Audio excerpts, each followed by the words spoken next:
بسم الله الرحمن الرحيم. الرحمن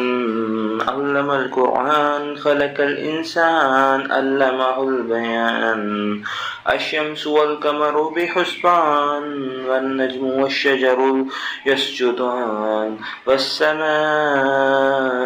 رفعها ووضع الميزان ألا تطغوا في الميزان وأقيموا الوزن بالقسط ولا تخسروا الميزان والأرض وضعها للأنعام فيها فاكهة والنخل ذات الأكمام والحب ذو العصف والريحان فبأي آلاء ربكما تكذبان خلق الإنسان من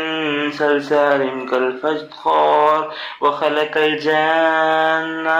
من مارج من نار فبأي آلاء ربكما تكذبان رب المشرقين ورب المغربين فبأي آلاء ربكما تكذبان مرج البحرين يلتقيان بينهما برزخ لا يبغيان فبأي آلاء ربكما تكذبان يخرج منهما اللؤلؤ والمرجان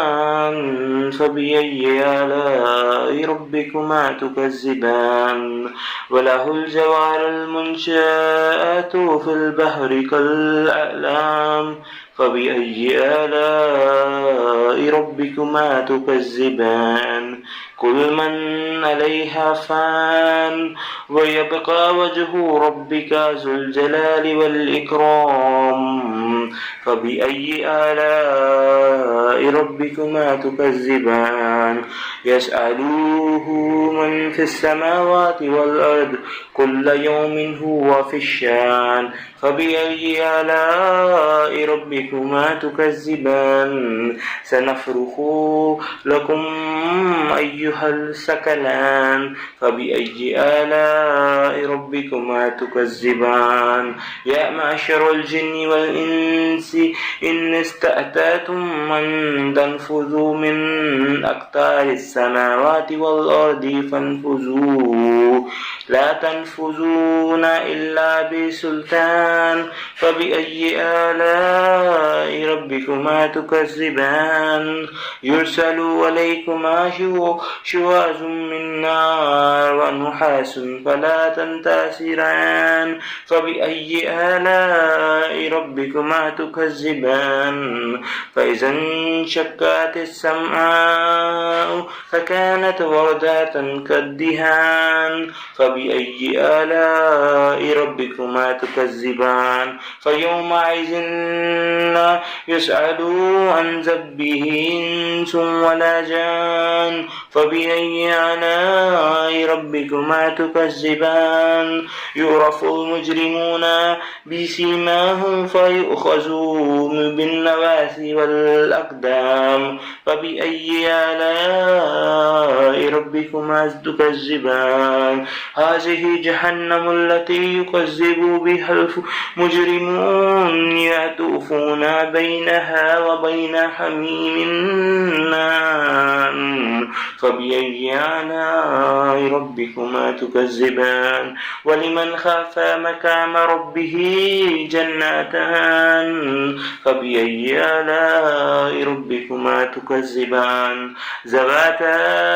أفنان فبأي آلاء ربكما تكذبان فيهما عينان تجريان فبأي آلاء ربكما تكذبان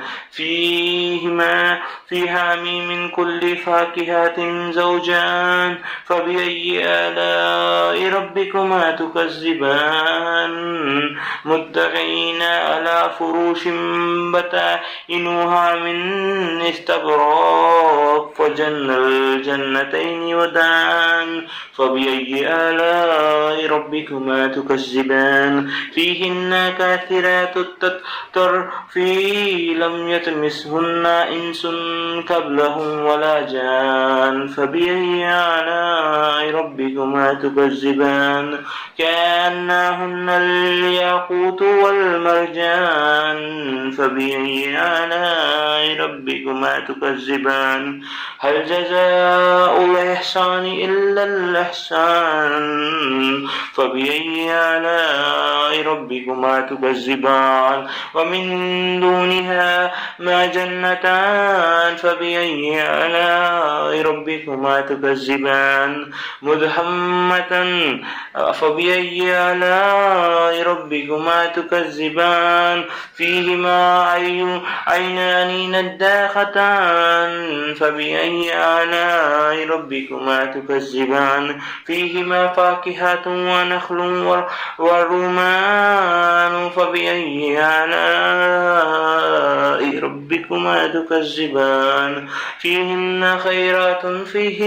حسان فبأي آلاء ربكما تكذبان حور مقصورات في الخيام فبأي آلاء ربكما تكذبان لم يطمثهن إنس قبلهم ولا جان فبأي آلاء ربكما تكذبان متكئين على رفرف خضر وأبقار حسان فبأي آلاء ربكما تكذبان تبارك اسم ربك ذو الجلال والإكرام آمنت بالله صدق الله العظيم.